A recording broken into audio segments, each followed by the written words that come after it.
Sudden Infant Death Syndrome. SIDS is an acronym that strikes fear, a dread into parents and would-be parents. It's silent, it's unexpected, with no known cause and certainly no cure or prevention. But today, researchers from Boston Children's Hospital have announced the findings of some research that could tell us why some children are susceptible to SIDS. And Jhodie Duncan is a researcher from the Florey Institute in Melbourne who was part of that study. A very good afternoon to you, Jhodie, and thanks for your time. Oh, thank you for having me. In the plainest terms you've got, what did the study find? So what we found was that infants that had died of SIDS have changes to the chemicals that control many of the life-sustaining processes in a particular region of the brain called the brainstem. What does it mean for SIDS research then, what you found?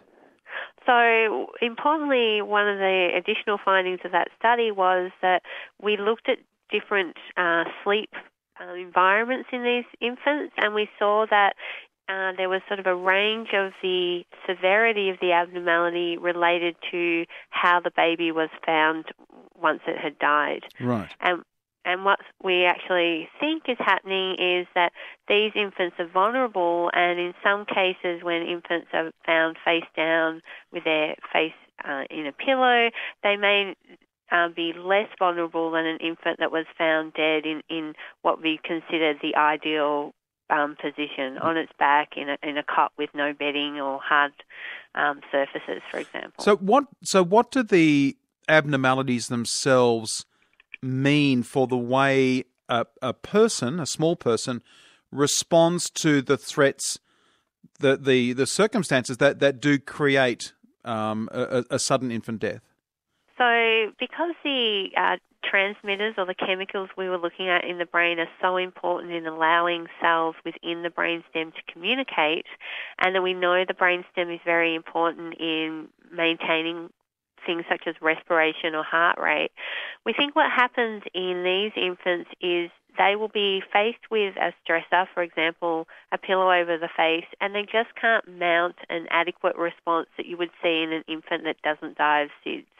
So normally you would arouse, you turn your head and continue breathing, but for some reason, and we think it's the changes to the neurotransmitters, these infants can't mount those responses. So when a child is born in the future, when a child is born, will you be able to look for those abnormalities and see that child A is more susceptible than child B to succumbing to SIDS because of that, and then work around that or create extra monitoring or whatever other preventative measure might work?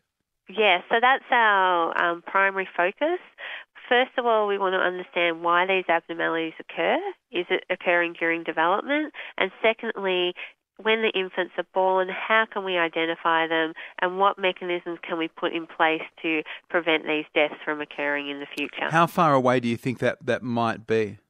I think we're a little way off, but I think these findings that have come out today really help us focus our research and where we should head in the future, and hopefully within not too distant future we'll be able to come back and at least have some way of identifying these infants that's non-invasive and that can be put into practice within hospitals. Jhodie, it's extraordinary work you're doing. Thanks so much for finding time to talk to me about it. Great, my pleasure. Thank you for having me. Jhodie Duncan there from the Florey Institute in Melbourne. This research is being centred, I suppose, at the Boston Children's Hospital in the United States. Jhodie from the Florey Institute in Melbourne is one of the other people working on the study. 5:16, 612 ABC Brisbane, and Beck Burns is the State Manager for SIDS and Kids in Queensland. Beck, good afternoon to you. This is quite a remarkable day. Yes, we've been flooded with support, with questions from the public, questions from our parents. It's very exciting for us as it's one step closer to finding some answers. And while there is that good news in it, and that perhaps there will be a way to forecast perhaps a child's potential vulnerability, does this bring back? Is this difficult for parents who have lost children to SIDS? Oh, look, certainly we've been fielding many different reactions today. You know, some of those reactions are relief in the knowledge that, you know, there's going to be some answers and some, I guess, acceptance in their passing and their loss. But there's also certainly alternative responses, which are, you know, anger, delayed grief, etc. So research like this does affect many different people in different ways. So, and I guess that's why we concentrate on the whole grief services and support. Yeah, of course, absolutely.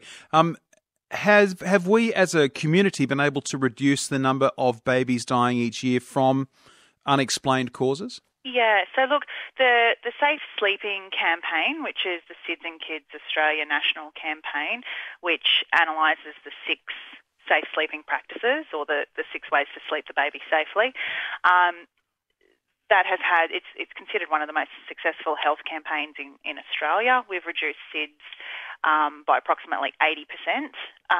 But we've still got 20% to go.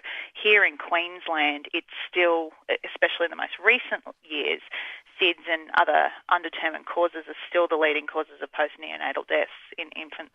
So, all right, the potential here is quite limitless. Let's hope we can find out a bit more and have a bit more good news next time we talk, Beck. Thanks a lot.